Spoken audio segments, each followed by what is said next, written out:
Evening welcome to the debate. మనం main డిబేట్లోకి వెళ్లే ముందు ఇప్పుడే వస్తుంది బ్రేకింగ్. రఘురామకృష్ణంరాజుని కస్టోడియల్ టార్చర్ చేసిన కేసులో అప్పటి అడిషనల్ ఎస్పీ విజయపాల్ని ప్రకాశం పోలీసులు ఇప్పుడే అరెస్ట్ చేశారు. ప్రకాశం ఎస్పీ దీనికి ఇన్వెస్టిగేషన్ ఆఫీసర్గా ఉన్నారు, ఈ కేసుని ఎంక్వైరీ ఆఫీసర్గా ఉన్నారు. ఆయన ఒకసారి పిలిచి విచారించిన తర్వాత విజయపాల్ని రెండోసారి విచారణకు రావాల్సిందిగా కోరితే ఆయన రాకుండా బెయిల్ పిటిషన్ మూవ్ చేశారు సుప్రీంకోర్టులో. సుప్రీంకోర్టులో నిన్న బెయిల్ పిటిషన్ తిరస్కరణ గురైన విషయం తెలిసిందే. నిన్న సుప్రీం బెయిల్ పిటిషన్ని కొట్టివేయడంతో ఇక ఆయన ఇవాళ విచారణకు హాజరయ్యారు. విచారణకు హాజరైన వెంటనే ఇవాళ ఉదయం నుంచి ఇప్పటి వరకు విచారణ జరిపి ఇప్పుడే అరెస్ట్ చూపిస్తున్నారు విజయపాల్ని.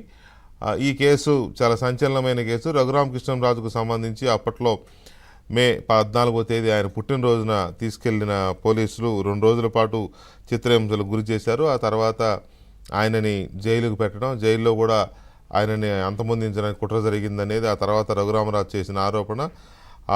అక్కడ ఏమీ దెబ్బలేం తగలేదు ఆయనకి, ఆయన అంతా ఫిట్గా ఉన్నారని చెప్పినప్పుడు ఆయన పట్టుబట్టి మిలిటరీ హాస్పిటల్లో చెక్ చేయిస్తే అక్కడ కాళ్ళు బాగా దెబ్బతిన్నాయి, అరికాళ్ళలు చిట్లిపోయినాయి, ఎముకలు చిట్లాయని కూడా మిలిటరీ హాస్పిటల్ అప్పుడు రిపోర్ట్ ఇచ్చింది. ఆ రిపోర్ట్ తర్వాత సుప్రీంకోర్టుకు వెళ్ళింది కేసు. ఆ తర్వాత మళ్ళీ గవర్నమెంట్ ఉన్నంతకాలం, జగన్మోహన్ రెడ్డి ప్రభుత్వం ఉన్నంతకాలం ఆయన ఆంధ్రప్రదేశ్కి రాకుండా చేశారు. ఎక్కడ పడితే అక్కడ రకరకాల కేసులు పెట్టున్నారు ఈయన వస్తే అరెస్ట్ చేయాలని.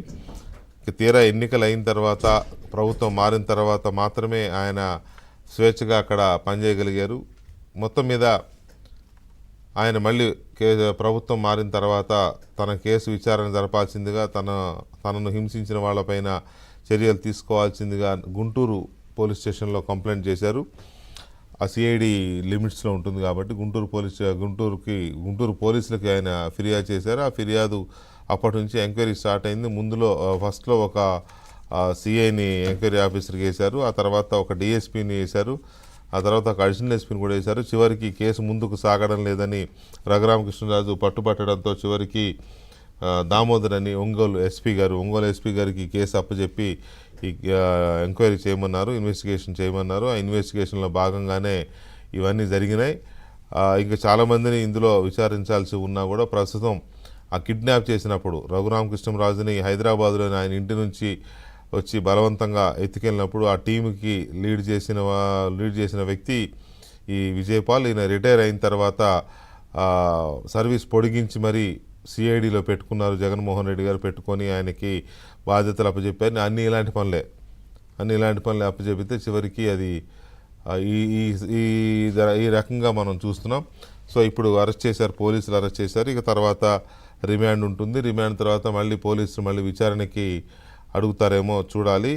అయితే దీని మీద రఘురామకృష్ణరాజు రియాక్షన్ ఏంటి, తర్వాత మిగతా వాళ్ళ రియాక్షన్స్ ఎలా ఉండబోతున్నాయి అనేది కూడా మనం చూడొచ్చు. దీని మీద మనతో తెలుగుదేశం పార్టీ జాతీయ అధికార ప్రతినిధి, AP fiber net corporation chairman GV Reddy గారు ఉన్నారు స్టూడియోలో. ఒకసారి ఆయనతో కూడా మాట్లాడదాం. జీవి రెడ్డి గారు నమస్తే. Good evening. జీవి, మన విజయపాల్ గారిని ఇప్పుడే పోలీసులు అరెస్ట్ చూపించారు, దాని మీద మీ రియాక్షన్ ఏంటి? గుడ్ ఈవినింగ్ వెంకటకృష్ణ గారు. అంటే ఇది వెరీ క్రిస్టల్ క్లియర్గా ఉన్న కేసు.